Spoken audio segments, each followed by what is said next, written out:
Olá, pessoal! Estamos começando mais um UnifilCast aqui da Unifil.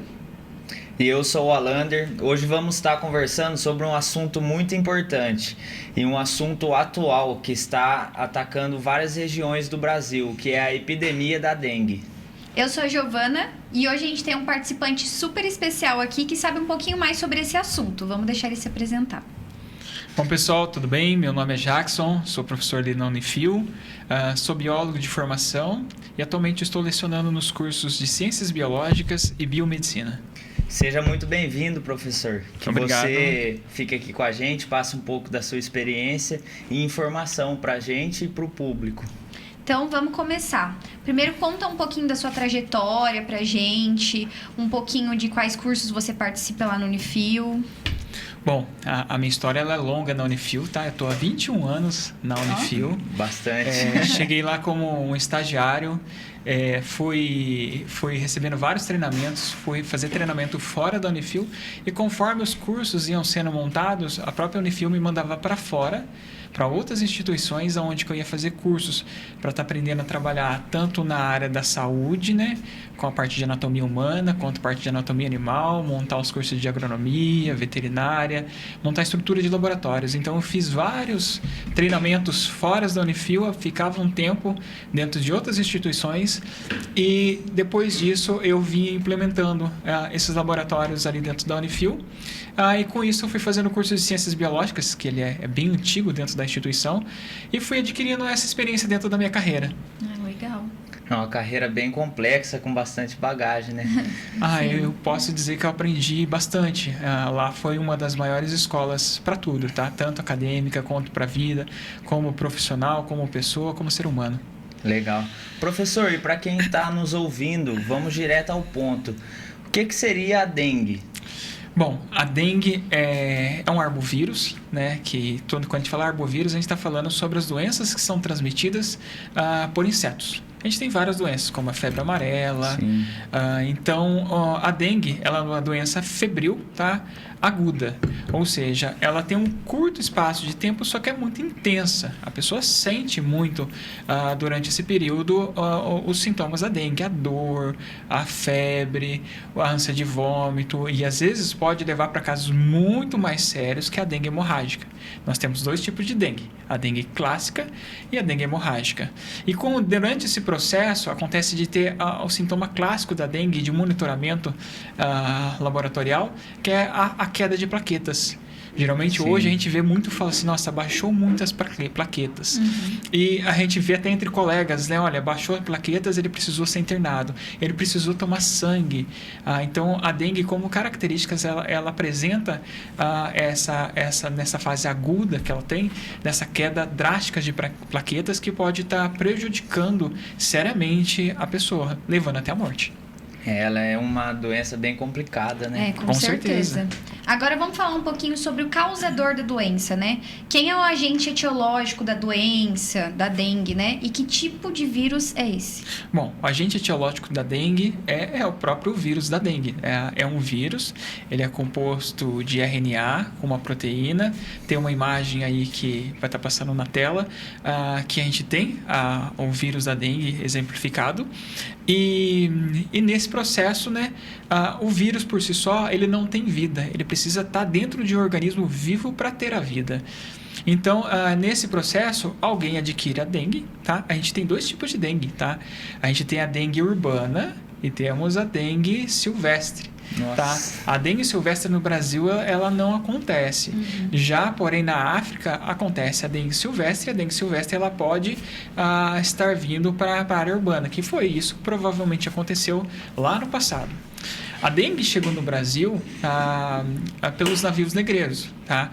E a gente tem um vetor, tá? Então a gente pensa no agente etiológico, é o vírus da dengue. Só que a gente tem um vetor, que é o Aedes aegypti e o Aedes albopix. Ninguém fala muito desse outro esse é inseto. Difícil ouvir falar, né? Então a gente temos dois insetos, tá? Na Ásia, o albopix ele é presente, tá? Com a dengue. Já aqui no Brasil, pouquíssimos relatos a respeito sobre o albopix tá presente com o vírus da dengue. Pode acontecer, tá? Por isso exige um certo monitoramento. E as agências de endemia, né, fazem essas pesquisas para saber como isso está acontecendo. O problema é, se o Albopix chegar no Brasil e adquirir, chegar não, ele já está no Brasil, né, e adquirir o vírus da dengue, ele se tornar um vetor da dengue, a gente tem um problema porque ele é resistente ao frio. Já a dengue, ela é uma doença de países tropicais e subtropicais. Só que no inverno, conforme a temperatura vai baixando, a gente consegue fazer o controle da dengue. Porém, o Albopix não, tá? A gente não conseguiria fazer esse processo. E no verão ele tem uma força tem também? Um aumento, tá? Então, começa os períodos de chuva, a temperatura ela é fundamental para esse processo. Tem uma imagem que mostra certinho a tríade da epidemiologia, aonde a gente tem nessa imagem a presença do ambiente, tá? A gente tem a presença do clima e a presença do alimento, tá? Então a gente tem que ter essa tríade. Vamos pensar da seguinte forma: o clima para o mosquito da dengue, para frio, tá? Para o Aedes aegypti, não é favorável. Ele não consegue se reproduzir, certo? Então, pensando dentro desse triângulo, qualquer parte que eu consigo retirar desse triângulo, eu consigo fazer o controle dessa epidemia ou dessa endemia, porque a gente tem esses dois nomes também, tá? Quando a gente está falando de endemia, a gente está falando um caso mais local, certo. Regionalizado. Já quando a gente está falando em epidemia, a gente já está falando até às vezes em questões de continente, pensando no Brasil de norte a sul. Tá? E a dengue, ela se tornou uma epidemia, tá? Se a gente pegar, a gente vai ter casos no Rio Grande do Sul, como a gente também vai ter casos no Nordeste. E a temperatura é um fator fundamental para essa manutenção. Tá aí na tela, tá? A gente está vendo essa tríade epidemiológica, aonde que dentro dos fatores ambientais eu tenho o ambiente. O ambiente, o que é? Eu preciso ter água, eu preciso ter uma temperatura certa que vai estar entrando dentro do clima, e eu preciso ter alimento. Então, se eu qualquer parte desse triângulo que eu faço essa retirada dessa imagem, faço a retirada de uma parte desse triângulo, eu estou eliminando com o meu vetor, que no caso vai ser o Aedes aegypti. Tá? Já afeta todo o Já processo, afeta o ciclo, tá? O ciclo que dele. é o quê? Que os agentes de endemia, quando vai fazer visitas na nossa casa, ele vai atrás dos criatórios. Sim. Tá? Então, o ato dele estar olhando as calhas, está olhando as lajes, está olhando os vasos de planta, recomendando que se coloque areia, borra de café, tá? Para que a larva, por mais que a larva não, o mosquito, por mais que ela coloque os seus ovos ali, ela não consiga seguir, dar o processo. E atrás do objetivo. Porque o ambiente não está um ambiente favorável. Eu cortei esse ambiente. Acaba interrompendo o ciclo. Eu interrompo o ciclo de vida do inseto. Tá?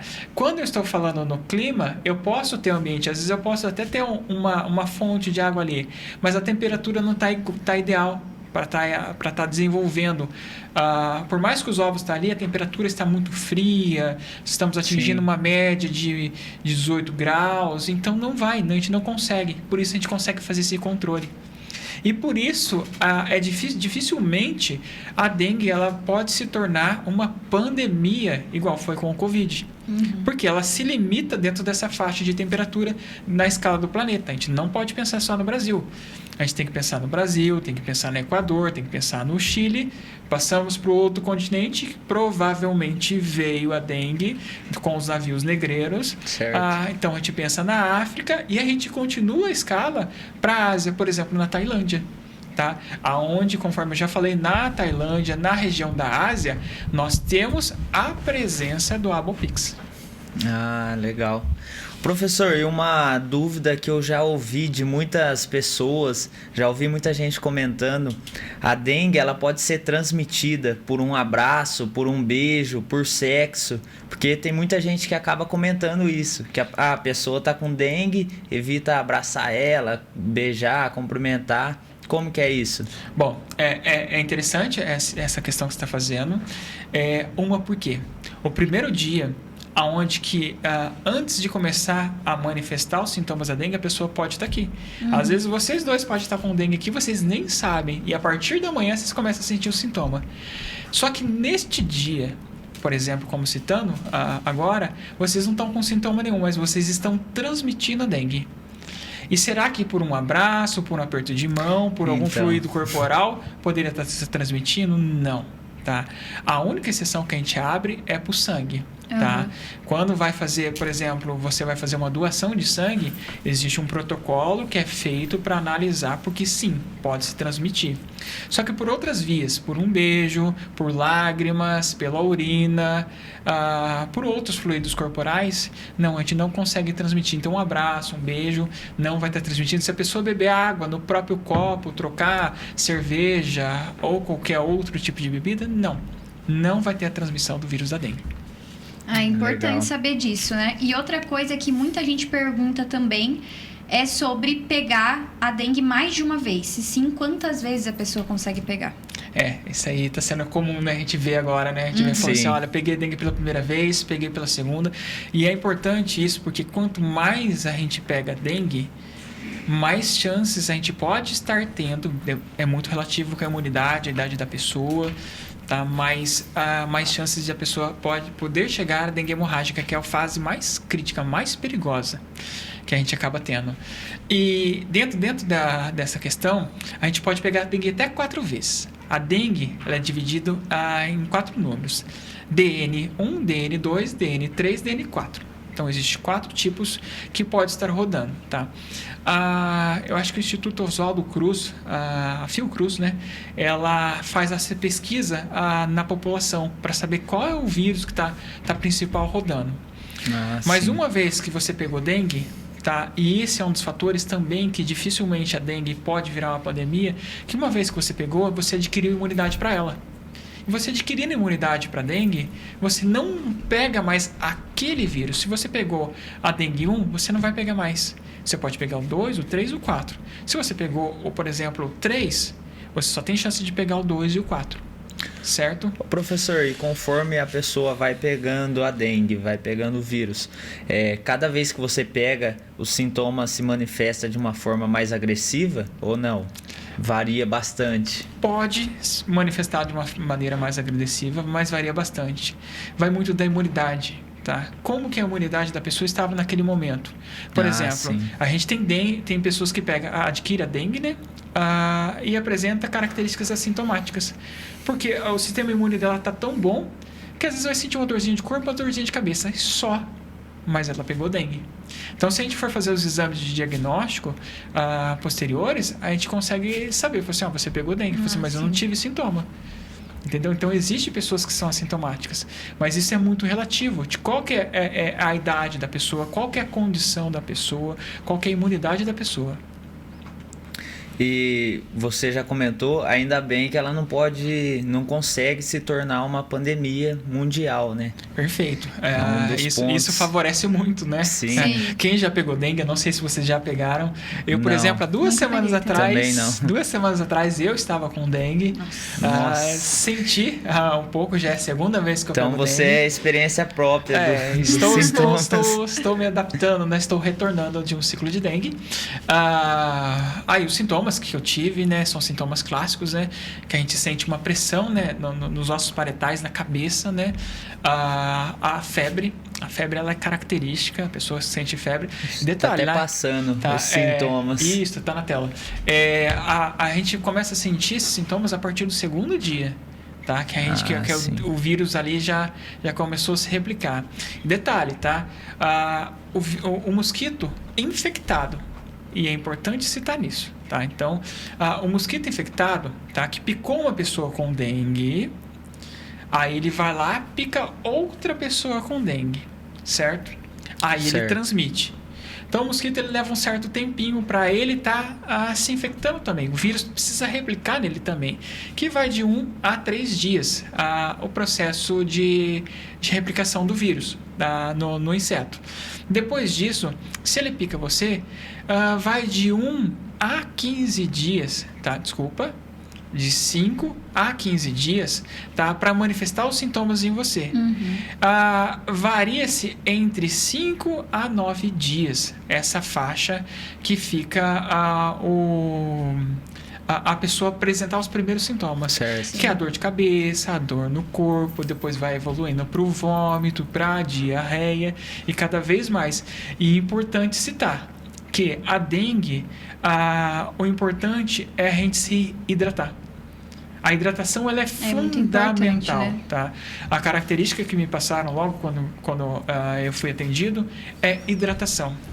Hidratação de preferência oral. Quando a gente não consegue, tá? Pelo caso de vômito por diarreia, a gente começa a perder muito eletrólito, muita água, a gente precisa ir fazer a reposição endovenosa, tá? Então a gente precisa tomar soro na veia.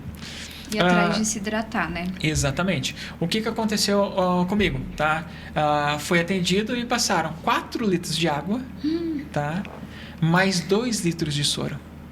Tá? Então chega um momento que você fica praticamente bebendo água indo no banheiro.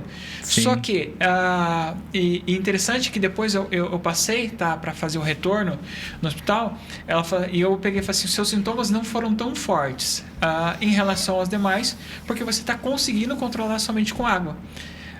E como eu já tinha pegado a dengue uma vez, a gente fica morrendo de medo de avançar para uma dengue hemorrágica. Com certeza. Acabar piorando, né? Acabar piorando.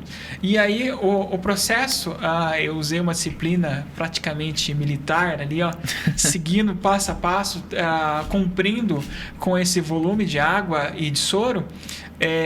Então, os sintomas vieram, tá? A febre veio, a dor no corpo veio, mas não veio vômito, não veio diarreia, como veio na primeira.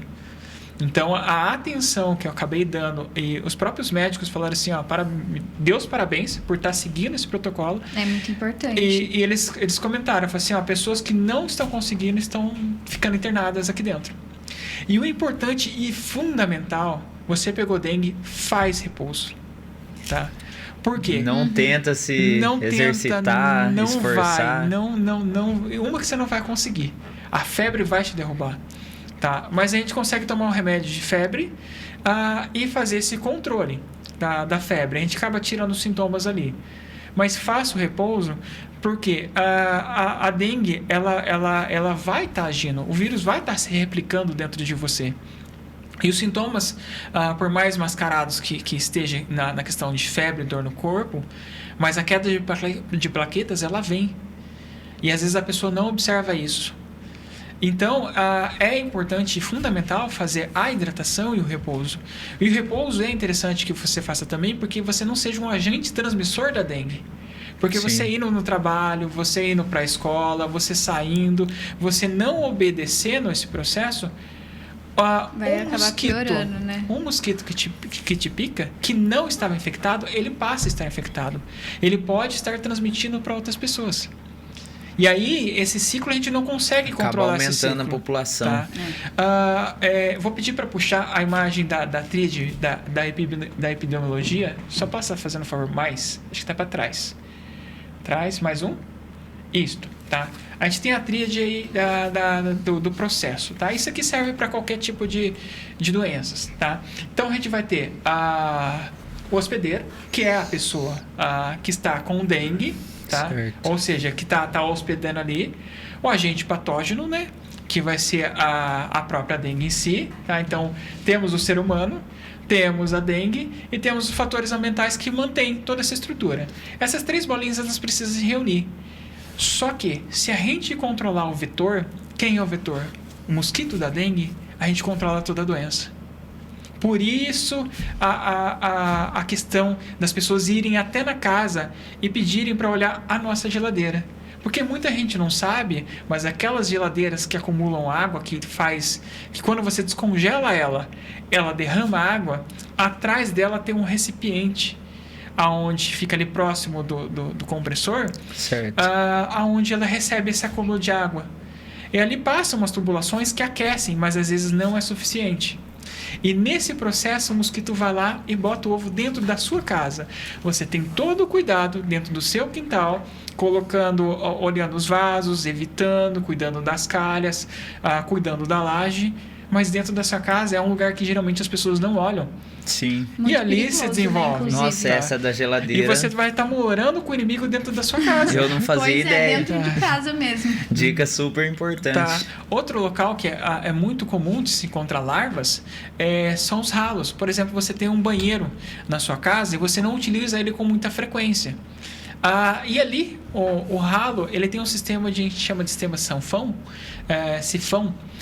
aonde que o mosquito vai lá e coloca os ovos ali e você não percebe. Às vezes é um banheiro de visita, aonde tem um chuveiro, e aquele ralo ali ele não toma, muitas pessoas não tomando banho ali, então não se renova aquela água.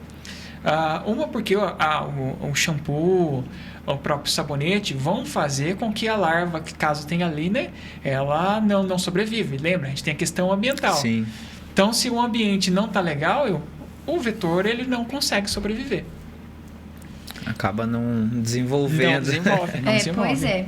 Agora, voltando mais para a parte biológica, né, e ecológica, você já comentou um pouquinho, mas se você quiser falar um pouco mais sobre como o vírus da dengue se sustenta no meio ambiente, da onde ele vem, para onde ele vai. Bom, o vírus ele precisa estar num hospedeiro. Tá? O vírus por si só ele não tem vida, ele precisa estar dentro de organismo vivo. Isso para qualquer tipo. Tá? Então, ele só consegue se replicar a partir que ele está dentro de um organismo vivo. Certo. Bom, então a gente vai ter pessoas que as populações acabam sendo reservatórios para dengue. Por exemplo, se a gente pegar aqui no Brasil, tem locais que não fazem frio. E isso dificulta da gente estar cuidando, fazendo esse processo da temperatura do ambiente, fazer esse controle. Então, se a gente for pegar o norte e o nordeste, são regiões que são endêmicas de dengue. Lá sempre tem dengue. Tá? Sempre vai ter um mosquito, sempre vai ter um mosquito. E acaba pessoas sendo reservatórios. Temperatura alta, temperatura né? alta e condições ideais. Sim. Tá? Então o ambiente, lembra? O ambiente, conforme a imagem está aqui, é um fator fundamental. E ali, então, sempre vai ter alguns grupos que vão estar se mantendo. Mas esses grupos viajam, né? Às vezes você vai para uma viagem, por exemplo, Carnaval de Salvador, vai para essas regiões, vai para a festa de Parintins, e acaba adquirindo, tá, a dengue lá e retorna aqui para o sul, sudoeste, trazendo o vírus em você. Aí nesse processo, você tendo o mosquito, aí o ciclo inicia novamente. Certo? Certo. O professor, e os vetores da dengue? É ela por si próprio? Bom, o vetor, como que funciona essa questão? O que é o vetor, tá? O vetor é o mosquito da dengue, tá? É o próprio Aedes mosquito. aegypti e o Aedes albopix. Então, são eles que transmitem. Se a gente cortou esses dois mosquitinhos, a gente acabou com a dengue. Por isso... É o objetivo. Por isso, o objetivo dos agentes endêmicos é fazer essas buscas nas casas, em lixões e todo esse cuidado que se tem. A pulverização... ela é eficiente, eu considero ela ser eficiente dentro de casa. Porque em ambientes externos, a gente teria que pulverizar muito para fazer esse controle.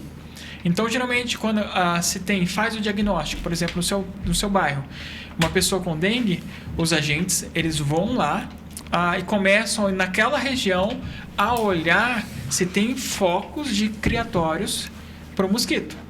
E começam a trabalhar ali. E esse é um dos principais problemas que a gente tem.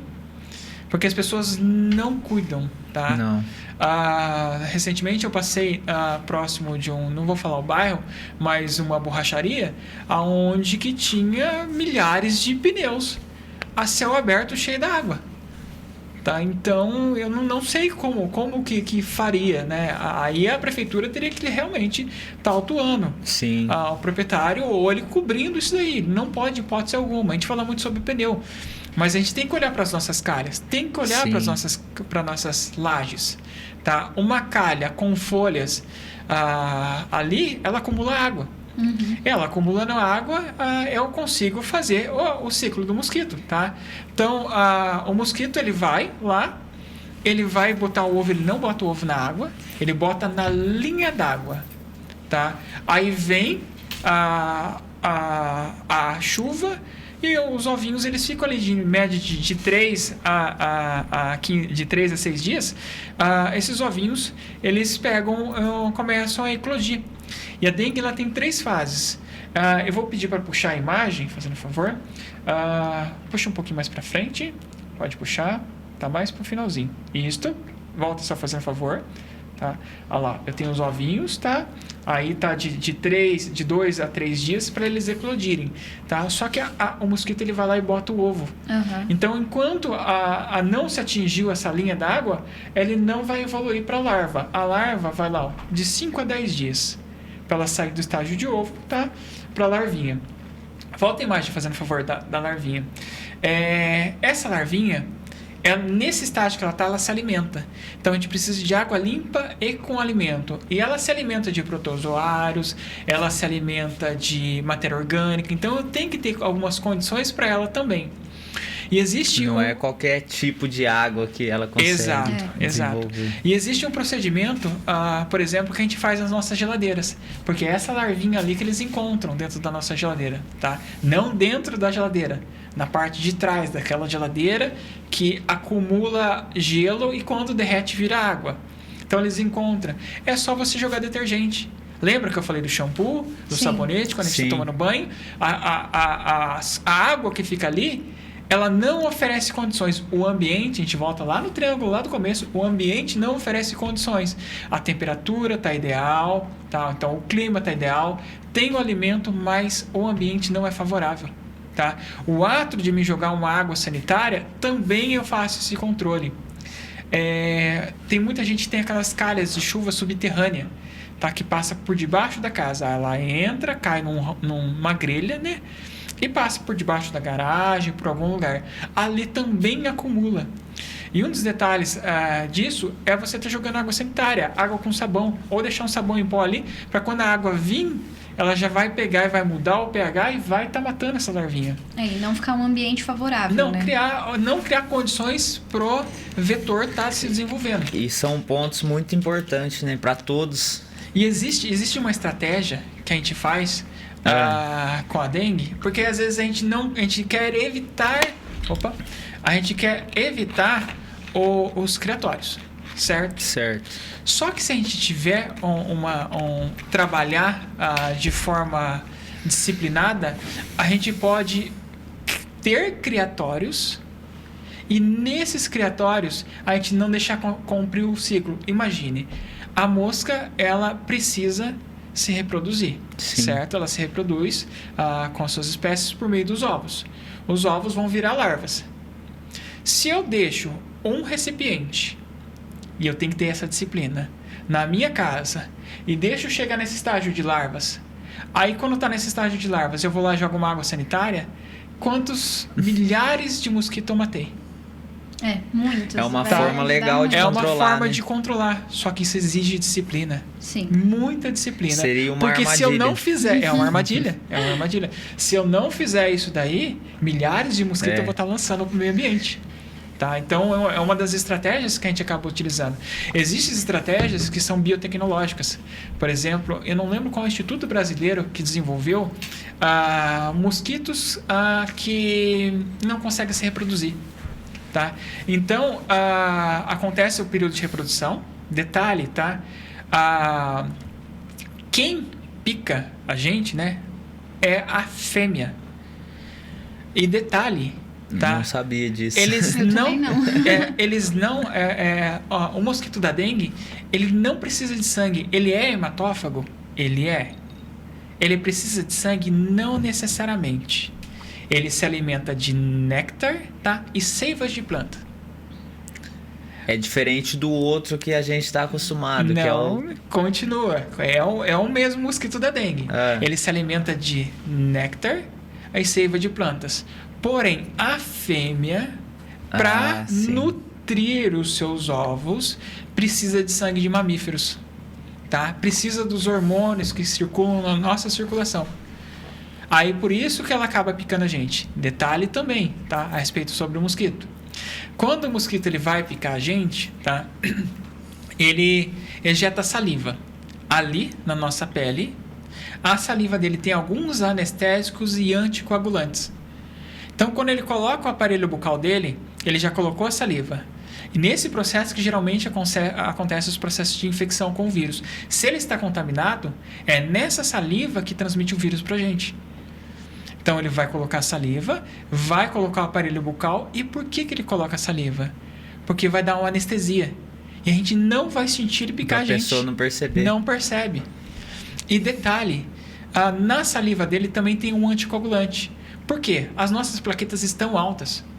E nesse ato das nossas plaquetas estarem altas, o mosquito, se ele não tivesse esse anticoagulante, ele ia chupar o sangue ia fechar naquele local.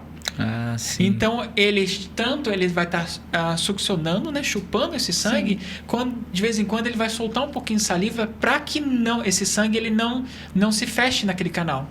E ele continua a estar se alimentando desse sangue. Aí depois ele sai, passa-se alguns minutinhos, aí que você começa a sentir o ardor, o mosquito já foi. Tá? Principalmente quem tem alergia, né? Pois é. Então, acaba sentindo. Então, geralmente quando a pessoa ela sente a picada do mosquito e ela vê o já mosquito... até foi. Não, às vezes ela consegue ver porque o mosquito ainda não conseguiu soltar saliva. Tá? Então, talvez não deu tempo de transmitir o vírus para a pessoa. Não deu tempo, pode ser, é uma hipótese. Então, é importante frisar, tá, que é a fêmea que faz esse processo. Tá? Professor, outra dúvida, acredito que seja de muitas pessoas que estão assistindo aqui hoje, é a altura de voo do mosquito da dengue. É diferente do pernilongo comum, que não transmite o vírus? Ele é um pernilongo, tá? Ele é uma mosca de subbosque. Tá? Então, pensando em subbosque, né, a gente fala, só que a gente tem um agrônomo, né, e temos uma estudante de odontologia, né, que talvez ela não vai saber o que é um subbosque. Tá? Não sei. Então, subbosque é embaixo de árvores, só que a mosca se adaptou muito bem ao ambiente urbano. Tá? Se a gente fosse imaginar... numa floresta, a gente vai ter árvores, tá, com o dossel assim em torno de 3 metros, 4 metros, que é mais ou menos a altura de voo. Só que ela consegue voar mais alto. Tá? O mosquito ele se adapta. E detalhe, o mosquito urbano ele foi sendo selecionado por própria questão, não selecionado pelo ser humano, mas ele foi se adaptando, acho que seria a melhor palavra. Você pode observar que quando você vai matar um mosquito, imediatamente ele procura regiões escuras. Sim. Você está olhando ele numa parede branca, ele desaparece, ele vai para uma parede escura e ele continua. E você troca de ângulo, aí você consegue enxergar ele. É um processo de adaptação da natureza, porque ele também quer sobreviver. Tá? Ele também quer ter os seus filhinhos. Então, é um processo de adaptação. E nesse processo de adaptação, ele consegue, por exemplo, em prédios. Tá? Então, eu estou no 29º andar. Aparece também. Aparece também. Por quê? Porque ele entra no elevador. Ele entra dentro da escadaria. Tá? Então, ele consegue voar nessas regiões. Então, é muito subjetivo essa questão de altura de voo. Quando eu estou falando em ambientes abertos, tá? Eu posso ter ali em torno de 3 metros de altura, trabalhando dentro dessa questão. Só que como a gente urbanizou e oferecemos condições para isso, as coisas mudam. Então, acaba sendo um mito que a pessoa comenta que o mosquito da dengue ele voa até a altura da cintura, voa abaixo. Então, isso aí, mas são em questões ambientais. Então, o mosquito, cada vez, ele vai se adaptando. Tá? Ele quer sobreviver. Sim. Tá? A gente citou o exemplo dele procurar locais mais escuros para se proteger da raquete eletrônica. Nem a raquete acha ele. Exatamente. E aí vem agora uma dúvida técnica, mas que é essencial. O que é o período de incubação do vírus? Tá, período de incubação é o período que ele acabou de picar a pessoa, tá? E até o momento que vai começar a aparecer os sintomas, tá? Então ele varia de 1 a 5 dias, mais ou menos, tá? Esse período de incubação, aonde que a pessoa vai começar a manifestar esses sintomas, só que isso varia de acordo com a imunidade da pessoa, tá? Então, existem pessoas que vão manifestar lá pelo 15º dia, tá? Existe, sim, uma média, tá? Que se fala entre 5 a 7 dias para estar se manifestando isso daí. Mas varia bastante, né? Varia bastante. Varia. Professor, e você já falou também sobre as fases da dengue.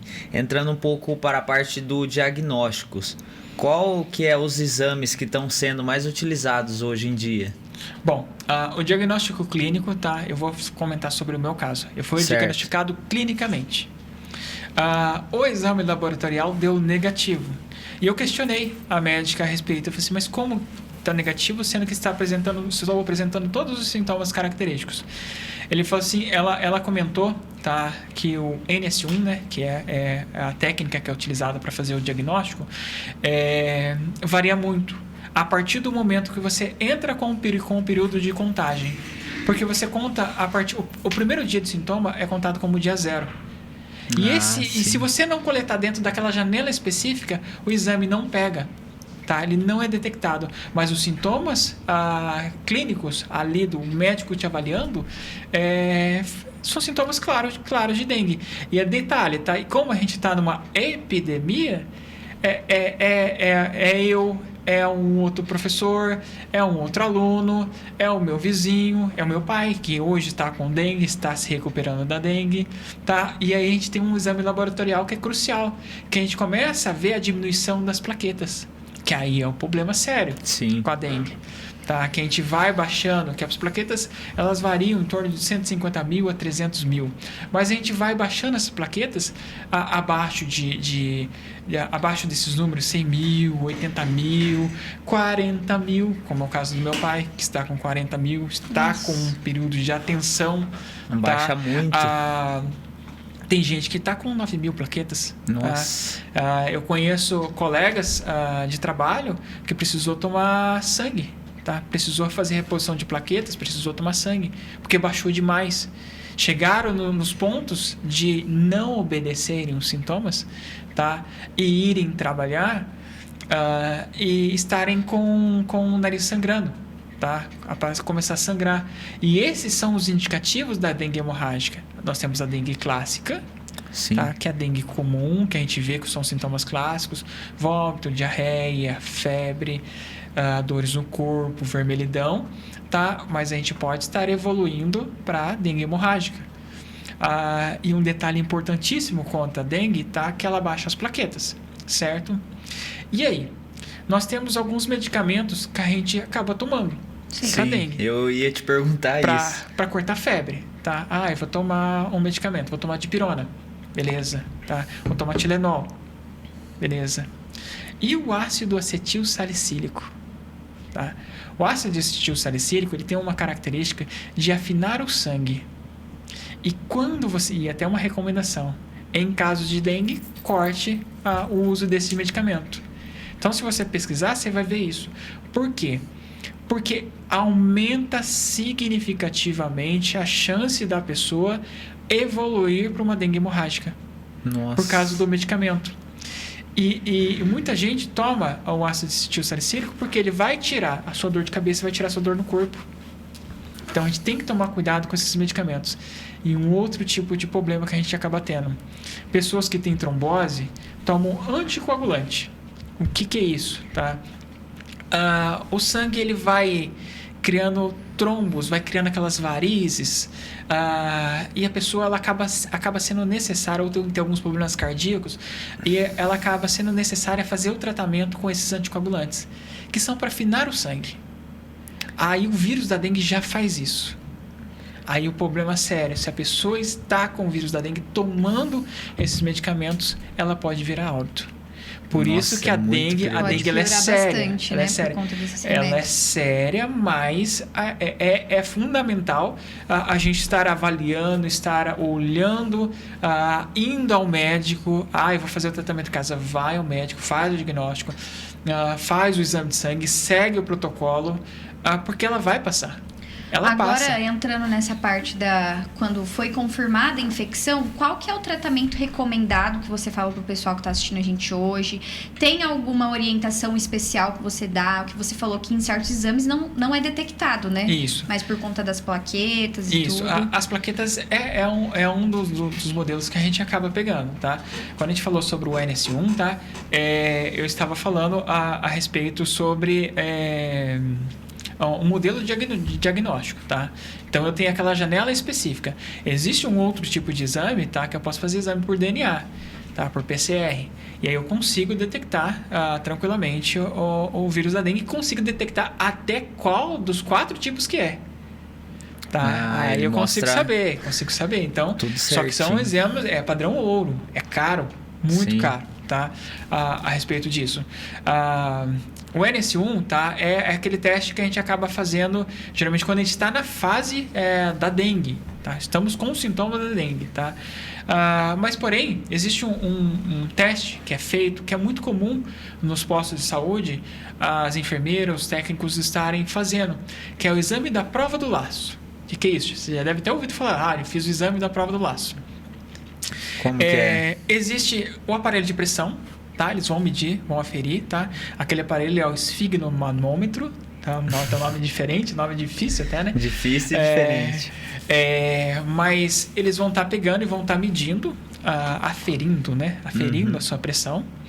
E vão estar olhando. Vamos supor que a sua pressão está normal, 12/8. Certo? Certo. Então, a sua pressão maior está em 12, a sua pressão baixa está em 8 milímetros de mercúrio.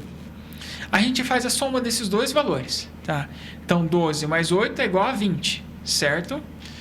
20 dividido por 2 é igual a 10, tá? Eu vou pegar e marcar no braço dessa pessoa um quadradinho de 2,5 por 2,5. Vou marcar no braço dela. E vou elevar o meu esfigmomanômetro até 10 milímetros de mercúrio. Então, vou pegar o manguito, vou ficar pressionando ele, vou chegar em 10. Vou segurar por 5 minutos esse manguito ali. A pessoa vai sentir um mal-estar, uma dormência na mão. É normal. Mas isso não quer dizer nada, tá? É o processo. E depois disso, eu vou fazer a contagem de petequias ou de pontinhos vermelhos que vai formando dentro daquele quadradinho. Tá? Nossa, diferente. Acima de 20 petequias, tá? Confirmado dengue. Tá? E esse exame, ele é muito interessante para a gente poder diagnosticar, saber se a pessoa pode estar evoluindo para uma dengue hemorrágica. Certo. Então, quanto mais petequias vão formando naquele ponto, maiores as chances da pessoa estar evoluindo para uma dengue hemorrágica. Tá? Porém, tá? De 2 tá? a 19, a pessoa pode estar com suspeita de dengue. Tá? Então, a dengue ela dá essas características, aí classifica como suspeita e exige mais um monitoramento. Então, é um exame que dá até para se fazer, a pessoa pode fazer isso em casa. Sim. Não é um profissional que vai estar validando isso, mas é um teste que dá para se estar se fazendo a respeito disso. Bom, questão da dengue, né? Eu falei a respeito sobre a água, tá? Sim. Então, a pessoa está com dengue, repouso e hidratação, tá? Hidratação. E a dengue, ela tem uma fase que a fase final da dengue, né? Lá pelo 5º, 6º dia, que é a fase da alergia. Tá? Que é uma fase que a pessoa, as pessoas comentam como se fossem formigas picando por dentro da pessoa. Nossa. É como se fosse umas leves agulhadas, tá? A coceira, a fase da coceira, a fase alérgica. que é a fase final. Nessa fase, a pessoa praticamente ela já deixa de estar transmitindo a dengue, ela já está chegando na Ao linha de final, chegada. né? Na linha de chegada. Quase terminando. Já passou a fase mais crítica, agora estou chegando na linha de chegada, mas é uma fase difícil também, porque a pessoa, a coceira ela é intensa. Existem antialérgicos que são recomendados para a pessoa estar tomando para que ela consiga diminuir esses sintomas. Legal. Professor, e entrando um pouco para a parte da prevenção, né, Gi? Quais será que são as práticas que acabam funcionando mais na prevenção da dengue hoje em dia? Olha, o repelente ele é fundamental. Repelente primeiro. ajuda absurdamente, tá? Estamos vivendo em fases de epidemia, tá? Repelente, ele é funcional, tá? Existem repelentes de menor qualidade, existem repelentes com maior qualidade, tá? Não vou estar falando nomes comerciais aqui. Sim. Mas existem repelentes que o princípio ativo dele, ele consegue manter você mais tempo repelindo o inseto, tá? E o ato de repelir significa que você não vai ser picado. Tá? O ato de você fazer a higiene no seu entorno, do seu quintal, cada um fazer a prática para evitar com que o mosquito ele acabe entrando dentro da sua residência ou se reproduzindo ali no seu entorno, é fundamental. Tem uma coisa que tem gente que acha muito cara, mas não é colocar telinha. Telinha em casa, tela na janela, tela na porta, funciona. Você não precisa estar passando repelente dentro de casa. Tá? A cada 5 dias você vai lá, faz uma leve dedetização para evitar, porque você vai estar abrindo a porta, uma hora o mosquitinho acaba entrando ali. Você comentou dessa telinha, hoje em dia é difícil, né? Ver essas telinhas nas casas. Nas casas, né? Antigamente as pessoas tinham até os mosquiteiros, né? Sim. O bebê, né? A criança a gente tem a mosquiteirinha, né? O berço coloca aquele mosquiteirinho, né? Mas as telinhas, ela é fundamental. Porque ela vai estar evitando com que a mosca acabe entrando dentro da casa da pessoa. E se entrar, vai ser uma baixa quantidade que vai estar ali. Então, esse ato de você ter um mosquiteiro na sua casa, tá? As telas mosquiteiras, você estar com repelente, tá? Você, pelo menos uma vez por semana, você fazer uma leve dedetização, passar um veneno ali na sua casa para matar o inseto. Então, você vai cada vez diminuindo dentro da sua casa ou dentro da empresa as chances disso estar acontecendo. Sim, tendo uma maior proteção, uma né? maior proteção. É o que realmente funciona. E o que acontece? Quando detecta a dengue, tá? O processo detectou, notificou. A notificação, os agentes de Endemires vão naquela região verificar se tem foco e passar veneno. Sim. Tá? Eles vão detetizar a casa. E agora eu vi que a equipe também está monitorando aquelas casas abandonadas, né? Que Exato. O pessoal não consegue entrar. É um problema seríssimo, né? Sim. É um problema. Quintais abandonados. E tem bastante, né? Verdade. Que a casa acaba ficando trancada, sem ninguém lá para atender. E sendo um local de sendo um criatório. É um criatório, que né? está criando a dengue. Criando exponencialmente. E eu vi que recentemente mesmo a prefeitura adquiriu drones, né? Para estar fazendo fiscalização. De monitoramento, né? Eu faço parte do CONDEMA, né, que é o Conselho Municipal do Meio Ambiente do município, e a gente recebeu uma imagem de uma piscina numa casa abandonada. Eu vi essa imagem. Tá, a água estava até verde. A água verde. Então, tipo assim, eu tenho condições, lembra? O mosquito, a larva. O mosquito precisa de botar na água. A larva precisa de água, de temperatura e de alimento. Sim. Aquela água verde oferece todas as condições. Se eu tivesse um peixinho ali, tá, que sobrevivesse, ele ia comer essa larva. Tá? Então, na natureza, a gente temos mecanismos que fazem o controle. Tá? Então, o peixe dentro de um lago vai fazer o controle porque ele vai se alimentar daquela larva. E já quando eu tenho uma condição protegida, ideal, ali é uma zona exponencial para tá se desenvolvendo. E é fundamental que se faça o controle disso daí, desses locais. Tá? Entre em contato com o proprietário. Tem que ter alguma coisa, tem que fazer. Sim. Não Do pode jeito que deixar tá, lá, né? não dá. A gente viu recentemente que até o município, ele tinha, o UPA não estava vencendo os casos, a concentração de pessoas com dengue. Sim. E ele pegou ali o postinho da Vila São Luís, São Luís. Ele fez um ambiente para estar recebendo essa população que está com dengue. tá? Então, e os cuidados que se tem que ter. Aí todo o processo de pegar e tentar controlar o mosquito, os criatórios. Lembra? A gente acabou com os criatórios, acabamos com o vetor, as pessoas que estão com dengue vão melhorar e aí a gente controlamos a epidemia. E o que não pode ser feito de jeito nenhum, até com boa intenção, mas que você não recomenda ser feito? Bom, o que eu não recomendaria, em qual sentido assim não recomendaria? Tipo assim, alguma coisa que a pessoa faz que acha que vai prevenir o mosquito vir até ela, mas que na verdade acaba não vai prejudicando, Sim. né? Às vezes a gente vê algumas coisas assim que o pessoal fazendo, por exemplo, citronela, tá? Citronela é um repelente? É. Só que às vezes a pessoa confia muito, né, tá, na citronela, não faz as reposições que deveriam estar fazendo e aí você acaba dando condições para que você acabe sendo picado por inseto, tá? Então, às vezes tem gente que passa alho no corpo, a gente vê cada coisa, né? Cada coisa, passa né? álcool, passa algumas coisas, mas o que a gente tem mais de eficiente hoje pela ciência é o repelente, tá? É o repelente, é a velha telinha, são casos que funcionam, que são funcionais. Eu queria chamar a umas imagens aí para o processo de evolução da dengue, tá? Eu acho que vai ser interessante. É importante. Tá, para estar passando, que são as fases com que a pessoa ela vai adquirindo a dengue. Então, a gente vai ver a dengue clássica, né? Na imagem, logo ela vai estar aparecendo aí. Tá mais para frente. Aonde a gente vai ver assim a pessoa toda avermelhada, que é um dos sintomas da dengue clássica. E a gente vai ver a dengue hemorrágica. E aí o interessante da gente tá vendo, né, esse processo da dengue. Esse aqui é a dengue clássica, tá aí na imagem, tá? Aonde a gente vê esse processo de vermelhidão, tá? Por isso a gente detecta as petequias, elas são fundamentais para a gente estar fazendo isso. No teste de laço que a gente vê isso, tá? É uma das características. As dores no corpo, né? A febre. Passa fazendo favor mais a outra imagem.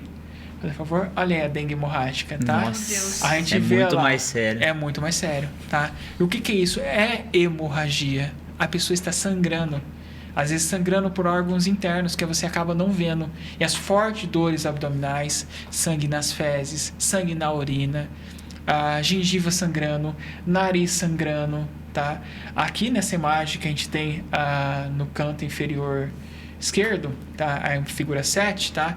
É um fígado de uma pessoa que veio a óbito, como por dengue hemorrágica, tá? Então o medicamento, que às vezes a pessoa está tomando errado, lembra que eu falei do ácido acetil salicílico, pode levar a dengue hemorrágica, como que a falta de atenção, estou com um sintoma, não iniciei o processo de estar tomando água, procurando um médico, não indo tomar soro, tá? Quando chega a hipovolemia, né? Eu preciso tomar soro. Eu começo a dar chances para dengue hemorrágica. É bom ficar atento a esses sinais também, né? Sim, são fundamentais. Pegou dengue, a primeira coisa, vai se tratar, vai fazer o repouso. Tá? Sim. Muita hidratação. E a pessoa que está com dengue é muito interessante que ela passe o repelente. Porque o mosquito não vai ir nela. Para acabar não transmitindo. Então, né? às vezes, a gente tem dentro de uma casa uma pessoa que está com dengue. Aquela pessoa e as que estão dentro de casa devem passar repelente. Tá? Às vezes acontece, por exemplo, dentro de uma casa, vou citar o caso dos meus pais, onde o meu pai está com dengue e minha mãe não está com dengue. Tá? Ele passa repelente, ela passa repelente. Sim. Tá? E ela não manifestou dengue. Legal isso, não é porque você pegou a dengue, que você tá com a dengue, que tem que deixar de passar. Deixar de passar para outra, deixar de transmitir para sim, outras pessoas. Tem né? aí que tem que proteger mais ainda. Exatamente. Né? Para acabar não aumentando. Mas, professor Jackson, muito obrigado pelo conhecimento que você transmitiu aqui pra gente e para quem está nos assistindo. Foi uma verdadeira aula. Sim, sobre a dengue, exatamente. sobre Obrigado. Esse controle. episódio é muito importante, né? Pra estar aconselhando o pessoal, pra estar ajudando, prevenindo muitas pessoas. E é isso aí. E você tem algum recado final para estar passando para as pessoas que acompanham a gente até aqui? Eu acho que é o controle do dentro de casa, né? Muitas vezes a gente tem até o nosso potinho do nosso cachorro. Sim. Tá? E o potinho do nosso cachorro, o correto, nosso cachorro, do nosso gatinho, né? Nosso pet, né? Do passarinho, tá? O correto, pelo menos uma vez por semana, é passar a buchinha, tá? Porque o mosquito, ele bota ovo ali também, tá? Então, o pet, ele não vai tirar as larvas. Sim. E às vezes você não vai observar. E às vezes tem aqueles bebedouros, né? Que acumulam água, que a pessoa deixa lá 15 dias, tá? É uma fonte de contaminação, de criatório para o vetor, tá? Então, o vetor, ele pode estar ali depositando seus ovos e, novamente, dentro da minha casa, por uma falta de atenção, eu não estar fazendo esse controle. Legal. Muito importante, Sim. né? E se você curtiu, compartilhe esse episódio com seus amigos, familiares, colega de sala. Vamos levar essa informação de qualidade para mais pessoas. É muito importante, mais gente está sabendo de tudo isso. É isso aí, pessoal. Informações muito importantes aqui no UniFilCast. Se você gostou, compartilha com seus amigos e muito obrigada por esse episódio tão importante. Obrigado, até mais. Até a próxima.